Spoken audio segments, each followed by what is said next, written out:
बे समाव मोनसे गोनां रादाब 1930 बे मोनब्रै अनजिमाखौ थाबैनो नोट खालामनानै ला।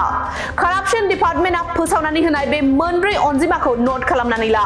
नंगौ, आसामनि कारापशन डिपार्टमेन्टआ नोंथांमोननि थाखाय बे नम्बरखौ फोसावदों। बे हेल्पलाइन नम्बरा नोंथांमोनखौ खैफोदनि समाव मदद खालामनो हागौ। बेनिखायनो थाबैनो 1930 नम्बरखौ नोंथांनि मबाइल फनाव सेभ खालामनानै ला। नोंथांनि मबाइलावबो सिनाय मोनै नम्बरजों खनले फन फैदों नामा? सिनाय मोनै नम्बरजों नोंथांनाव बेंक एकाउन्ट एबा बेंकजों सोमोन्दो थानाय बाथ्रा सोंहरदों नामा? जुदि बेबादि फन फैदोंब्ला सांग्रां जा। नङाब्ला साइबार क्राइमनि जेंनायाव नोंथाङाबो गोग्लैनो हागौ। जुदि माब्लाबाफोर नोंथांनि बेंक एकाउन्टनिफ्राय हरखाबै रां गोमायोब्ला अब्ला कारापशन डिपार्टमेन्टआ फोसावनाय हेल्पलाइन नम्बरनि मदद लानो हागोन। मख'नो गोनांदि आथिखालाव साइबार क्राइमआ रायजोआव बांनायखौ नुनो मोनदों। माखासे दुथांफोरा नंखाय फन कल एबा बायदि सोलो बाहायनानै सुबुंफोरनिफ्राय रां थगायनानै लागासिनो दङ आरो गोबां सुबुंफोरा साइबार क्राइमनि जेयाव नांनानै माखासे जेंनाजों भुगिनो गोनां जादों। बेखौ नोजोर होनानै आरो रायजोआव साइबार क्राइमनि जेंनाखौ होबथानो आसाम कारापशन डिपार्टमेन्टआ हेल्पलाइन नम्बर 1930 खौ फोसावदों। जुदि माब्लाबा नोंथाङाबो साइबार क्राइमनि मैहुर जानाङोबा हेल्पलाइन नम्बर 1930 आव फोनांजाब खालामनानै मदद लानो हागोन।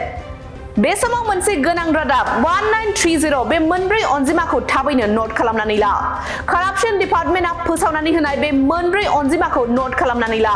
नंगौ, आसामनि कारापशन डिपार्टमेन्टआ नोंथांमोननि थाखाय बे नम्बरखौ फोसावदों। बे हेल्पलाइन नम्बरा नोंथांमोनखौ खैफोदनि समाव मदद खालामनो हागौ। बेनिखायनो थाबैनो 1930 नम्बरखौ नोंथांनि मबाइल फनाव सेभ खालामनानै ला। नोंथांनि मबाइलावबो सिनाय मोनै नम्बरजों खनले फन फैदों नामा?